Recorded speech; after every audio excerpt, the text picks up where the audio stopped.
Cap, thank you for joining us today. And before we start, could you just share with us how many years you've been flying, and various aircraft types you've been on? Okay, I started off in 1977, and we started off in Senges, and after that I was fortunate enough to go directly on the Boeing 707 aircraft, which was my dream aircraft to fly at that time, and long haul carrier. So from a cadet pilot coming onto the long hauls, that was quite a dream for me come true. It's always my dream to fly the 707s. She was a queen of the skies in those days. Wow, you've been flying longer than you'd like.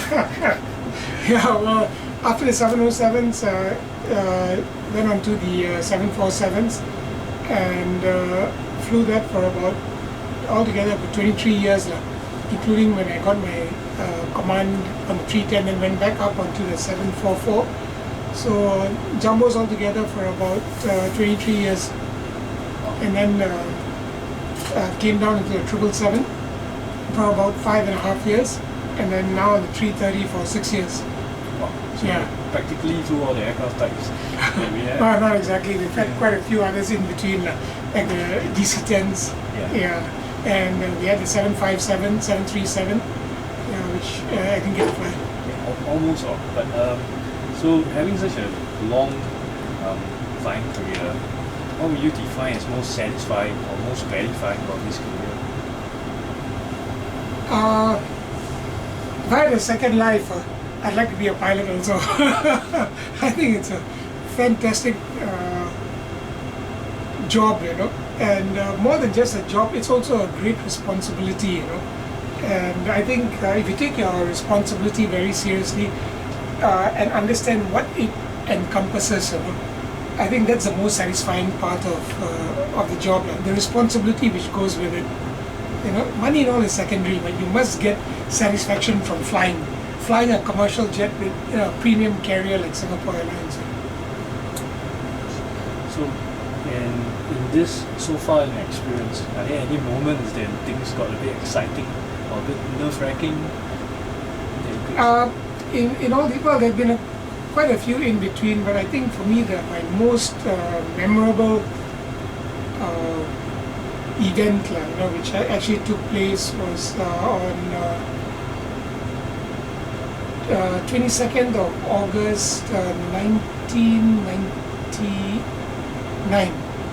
It was exactly 1 year after Capt opened, the new Hong Kong International Airport opened, and I was flying in. But before that, maybe just a little bit of background if I could just share with you. I just come back the previous night from my own instructor line check, my own instructor check, from Sydney, And by the time I finished debriefing the trainee, and then the SIP had debriefed me, it was very late at night. I was tired, and I was looking forward to a nice Sunday off. And then crew scheduling asked me, if I could work the next day. I was looking forward to taking my family out, And they were very short of crew, and this young first officer, they were a bit short of crew, needed a line check. So they asked me if I could do it. I said, okay, no problem, I'll do it, the next day. So I came in the next day. I didn't have very good sleep. Came in the next day. I was tired. I was really tired. And there was this young, eager beaver first officer there, So I thought it'd just be a routine flight to Hong Kong, And those days we couldn't check our flight plans earlier. So I approached him, and he says, Captain, we've got a typhoon in Hong Kong. I said, wow, typhoon in Hong Kong. I wasn't quite ready for that, But I said, okay. And so we looked at the flight plan data and all that, and it looked quite good. It was basically gusty, but cloud base was at 5,000 feet, So I asked the first officer, which sector would you like to fly? He says, Captain, I think I'll fly it back. Would you like? So I said, good decision. So I took the first sector into Hong Kong. And by the time we reached top of climb, company sent us an updated weather information. And the weather totally changed, The cloud base was now at 4,500 feet. I beg your pardon, it was at 500 feet. So it had dropped 4,500 feet. So I said, from 5,000 feet it dropped to 500 feet. That's a big difference, and still very gusty conditions. And this was due to Typhoon Sam. So I said, okay, well, suddenly all my fatigue went out, because you kind of rally all your defenses, because now you've got a big event taking place there. And you have to fly this aircraft safely, and we had quite a full load of passengers. So we went to Hong Kong. Of course, the weather was very bad, and I declined the approach, went into a hole. In fact, requested for a change of the holding pattern because we were getting wet in the Baker hole. And ADC was fantastic. Hong Kong ADC was fantastic. We came back and said, Captain, this evening anything goes. Tell me what you want to do. So I shifted the whole holding pattern, and it was a lot better, more comfortable. And after that, we worked out what wind component we could land with. And so we told ADC, and we said once there's a shift in the wind, we'll be prepared to make our approach. So then when the wind shifted, below us was Cathay 747. So he came in first and I was just directly behind him. And it was really a scary ride coming in. The aircraft was, tossing and turning all over the place. At times like this, what do you tell yourself? And this is a rookie first officer for 1 year. His first year line check, And so I told him, we will take safety precautions, we will build allowances, we won't go down to the minimums because it's really bad, the weather, and as long as the aircraft is not rolling, okay, and we'll give ourselves the moment we have visual of the field early enough, and I will announce whether we're landing. We will not go to minimums, definitely, because it's too close to the ground, And so I said, let's stick to our training, what we have been trained. Anytime you think I'm not doing something right, please tell me, because I may be engrossed, So we came in, and just about 480 feet, we saw the runway. The speed was running away all over the shop, but the lateral roll of the 747 was controllable, very good. And anyway, we managed to land very safely, and the 747, beautiful aircraft. Don't call her the queen of the sky for nothing, She landed beautifully, And what was so funny is, after I landed, the first officer put his hand on the control column, looked at me and said, Captain, thank you. I said, don't worry, my guts are also outside the flight deck door. When you're ready, do the after landing checks. So we taxied into the gate, and we were parked at Sierra 23. I remember it so vividly, And no other aircrafts could land, after we landed. The 274s landed very nicely. The Cathay in front of us and us. Now, 23 minutes after we were chocked on, the ground staff came running up and told me that, Captain, aircraft crashed, So from our position, we couldn't see the runway, but if we go down onto the aero bridge, we could see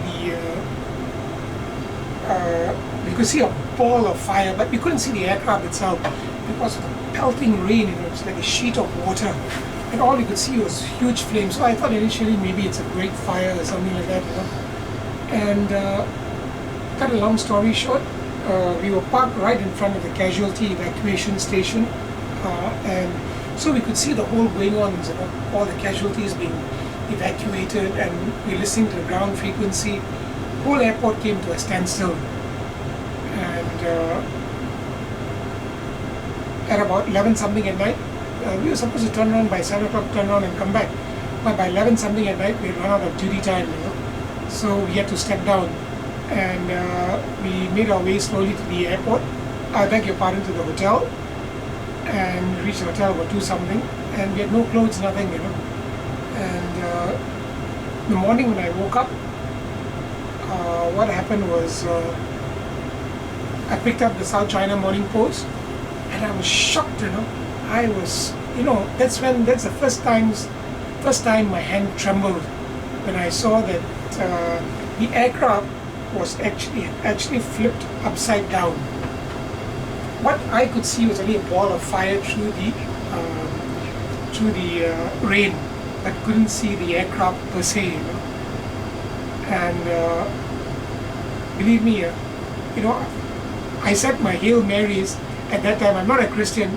I didn't say my Hail Marys to Mother Mary, but I said literally my Hail Marys to all my previous training captains, you know, and all the experience which I garnered in flying, in learning from my instructors who taught me about, you know, survival instincts, you know, and that paid off for me that day. When I called my first officer in his room and I told him, you know, I said, have a look at the newspapers. Did you know the aircraft was upside down? The aircraft had actually, one wing had actually broken. The right engine had touched the number 3 engine, had hit the ground, and the aircraft actually flipped over because of excess lift now on one wing.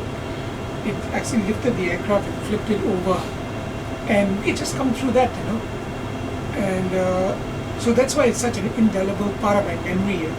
The amount of training, what we put into it, and how it comes through in many times we fly, it's our training. But sometimes under difficult conditions, you really have to dig deep into yourself, you know, and your professionalism and what you've learned over the years. So my advice is, you know, don't chase for sectors, you know. There are many times you wish you were a clerk on the ground, but it's when you're up there, there's nobody to help you. So as you strive towards your command, you know, as you strive towards it, don't think of command, but think of building your experiences and what you've learned from your instructors, from other captains you fly with, what they can share. Ask them questions. You know, ask them questions. How did you do this? What are your scary moments? How did you? So everybody has got moments like that, you know. So I'm just sharing with you one of them. And why I'm thankful to my training and my instructors way before me, you know, over the years. Amazing. Wow, thanks for the amazing story and rather amazing sharing. Welcome, Eugene. Yeah. So, other than training, taking our training very seriously and learning and absorbing as much as we can, what else do you think we should learn or should gather to, as in what are the important traits to become a good commercial pilot so that we can handle situations like that? I think the most important part, our job is quite easy. It demands a lot out of you when you're flying. And once you chalk on, we are fortunate that, you know, there's no responsibility. Responsibility is finished. But you must keep engaged in aviation, you know. Read up about aviation. Get engaged with the company. The company organizes a lot of events, a lot of things to bolster your professional knowledge, you know. And I feel it is very important that you don't disengage yourself. It's so easy to disengage and get caught with things outside. I'm very fortunate that I'm one of those who believes that this company is my lifeblood, you know, and this is my profession. And so I've always been engaged, even as a junior first officer. You know, the environment today is a lot more open than what it was before, but yet I chose to get engaged. Today you have more opportunities for engagement. So my advice to the younger cohort, as you take over from all of us, is to get engaged with the company, get engaged in all its activities, you know, and learn as much as possible. Read up about aviation, you know, and not be distracted and be a pilot only when it's time to come for your flight. You know. You must live and breathe aviation. Excuse me. And this is what pulls you through a lot of very, very difficult situations. Not only that, you know, but at least you can live and breathe about being a professional pilot and helping others in the process, you know. That's very, very important. And that development is very, very important. So, having flown so many years, would you say that there's one crucial factor in flying that you must always look out for, be it weather, machine, or man, or something? I come back again to professional discipline. Professional discipline is very, very important because professional discipline is in two areas. One, it is about your work discipline, and the other one is social discipline. Social discipline means you're now representing a premium carrier. Singapore Airlines, when you walk through a terminal, you know, somebody sees a Singapore Airlines pilot, there's certain expectations of that individual. Many people would love to be in your position. So you must be enamored by the fact that you're a professional pilot, you work for a professional organization, you've undergone professional training. So that training is about flying and also about how you project yourself as a professional pilot from Singapore Airlines outside the company. Then people look at you and they say, wow, this guy really stands for something. So that is an image that takes time to build, and you build it by getting engaged with the company and come back again. Not meaning to sound like, I'm gag, but I live and breathe this company. It's a good company, we've got good people, we've got good resources, we fly fantastic aircrafts, and people are here to help you, and I've always believed in that. Yeah. Thanks, Cap. You are here helping us today. Just sharing, I'm in my final 100 meters of my flying career, so I'm passing it to all of you doing the steeplechase. Yeah. Today, while we fly more and more modern aircraft with more and more automation, do you think hand flying skill is still a very important aspect, or should it be a backseat? And how do we obtain and maintain such a handling skill in times of automation? You must dissociate yourself from being a systems manager. It means managing all these systems. These are all systems actually, So operating them is a systems manager. But the person who sits here and manages this is a professional pilot. You stay ahead of this system. Never let the system lead you. Because the day that this system leads you is the day you'll be played out. There are many times, and we've had many historical occasions where automation has not met the expectations of the pilot, and the pilot has had to take over. So you must always stay at that cutting edge where you stay above automation. So how do you do that? Nothing like the skill in your hands and your feet. So when the conditions are right, fly it as much as possible. Not fly the aircraft, when you establish on finals, everything configured, click, come in and land. So if the condition is right, tell the captain, I would like to hang fly this aircraft, maybe from about 5,000 feet if conditions are right. Fly it, a little bit more monitoring, but of course you've got to take into consideration the fact that nobody is fatigued, things like that, and fly the aircraft. Fly the aircraft as much as possible. Feel the aircraft in your hand, feel how it behaves. I think there's no shortcut to that. There's really no shortcut to that. Many people are afraid of disconnecting an autopilot if something goes wrong at high altitude.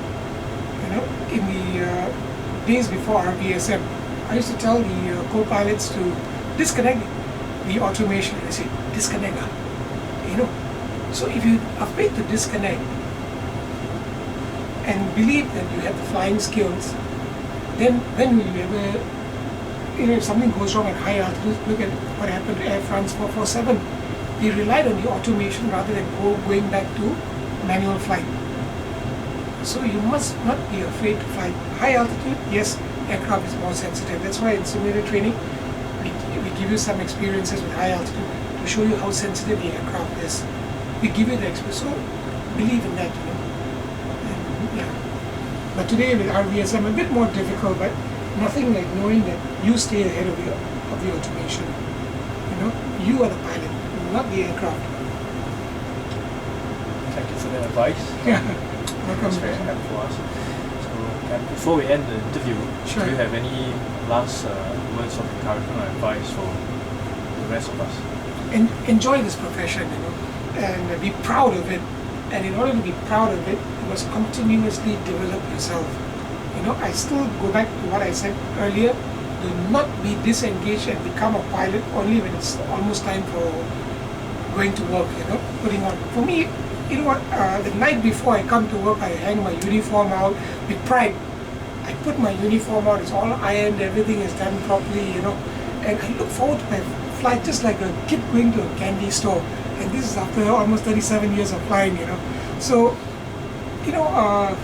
live and breathe aviation, That's all I can say. And do well, and this company is a great company, You do well, they recognize you for your efforts, your commitment, And I think you get to progress very far. I never thought, and I'm not saying it for nothing, that I'd ever be in the present position that I'm in today. I never envisioned that. I just did my own work, and that's it. The company just recognizes you for it, for what you contribute to the company, how you can contribute, and what you believe in. So my advice to you is enjoy the job, enjoy the company, enjoy the work. Thank you, sir. Okay. Welcome. Is there anything